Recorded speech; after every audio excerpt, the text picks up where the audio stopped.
নমস্কার বন্ধুরা, সোমা কিচেনে আপনাদের সবাইকে স্বাগত। আজকে আবারও একটা নতুন রেসিপি নিয়ে আপনাদের সামনে চলে এসেছি। ভিডিওটা খুবই ভালো হতে চলেছে, প্রথম থেকে শেষ পর্যন্ত দেখার অনুরোধ রইল। আর যদি ভালো লাগে তাহলে লাইক, শেয়ার, কমেন্ট এবং সাবস্ক্রাইব করে আমার পাশে থাকবেন। তবে বেশি কথা না বাড়িয়ে চলুন তবে রেসিপিটা দেখে নেওয়া যাক। এখানে দেখুন আমি সজনে শাক নিয়েছি। এই সজনে শাকের কিন্তু প্রচুর উপকারিতা আছে। সজনে শাক খাওয়া খুবই ভালো।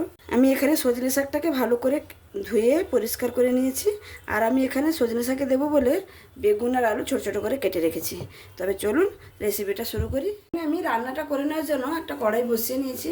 আর কড়াইয়ের মধ্যে দিয়ে দেবো সর্ষের তেল। এই রান্নাটা কিন্তু সর্ষের তেলে করব। তেলটা গরম হয়ে গেছে। আমি তেলের মধ্যে কিছুটা পরিমাণ বড়ি দিয়ে দিয়েছি। এগুলো হচ্ছে বিউলি ডালের বড়ি। আপনারা যে কোনো বড়ি ব্যবহার করতে পারেন। বড়িটাকে সুন্দর করে লাল লাল করে ভেজে নেব। বড়িগুলো আমার লাল লাল করে ভাজা হয়ে গেছে। এবার আমি তুলে নেব। এবার ওই তেলের মধ্যে আর একটু সামান্য একটু তেল দিয়ে দেব রান্নাটার জন্য।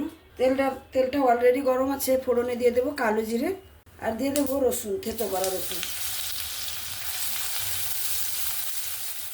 রসুন আর কালো জিরেটা হালকা ভাজা হয়ে গেছে। এবার দিয়ে দেবো পেঁয়াজ কুচি,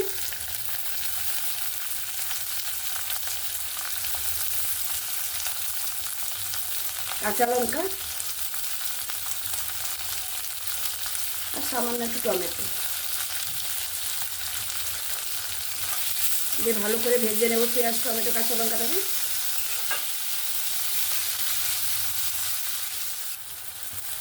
এখানে পেঁয়াজটা হালকা করে ভেজে নিয়েছি। এবার কেটে রাখা আলু আর বেগুনটা দিয়ে দেব।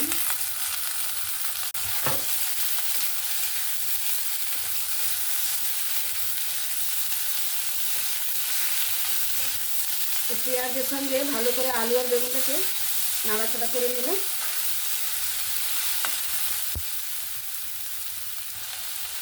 এবার এখানে দিয়ে দেবো পরিমাণ মতো লবণ, হলুদ,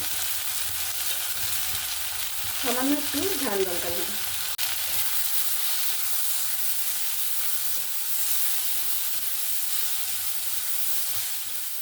নাড়াচাড়া করে ভালো করে একটু মিক্স করে নিলাম। ভালো করে মিক্স করে নিয়েছি। এবার সজনে শাকগুলো দিয়ে দেবো।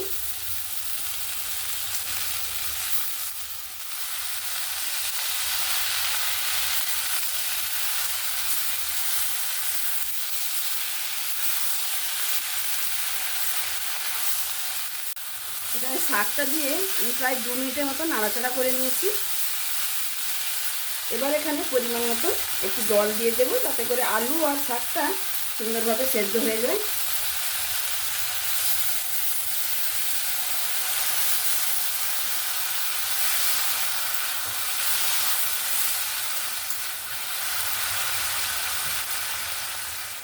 দিয়ে একটা ঢাকনা দিয়ে ঢেকে দেব।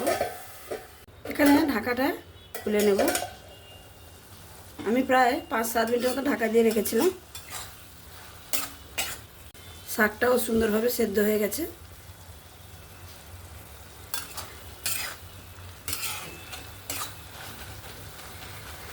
আলু আর বেগুনটাকে একটু ঘেটে নেব।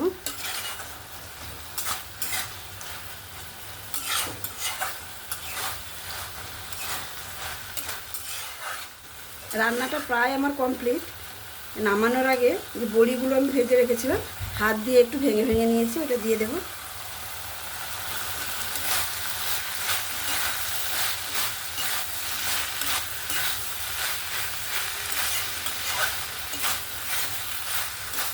বড়িটাও সুন্দরভাবে মিক্স করে নিয়েছি। রান্নাটা আমার এখানে একদমই কমপ্লিট। এবার আমি পরিবেশন করে আপনাদের দেখাচ্ছি।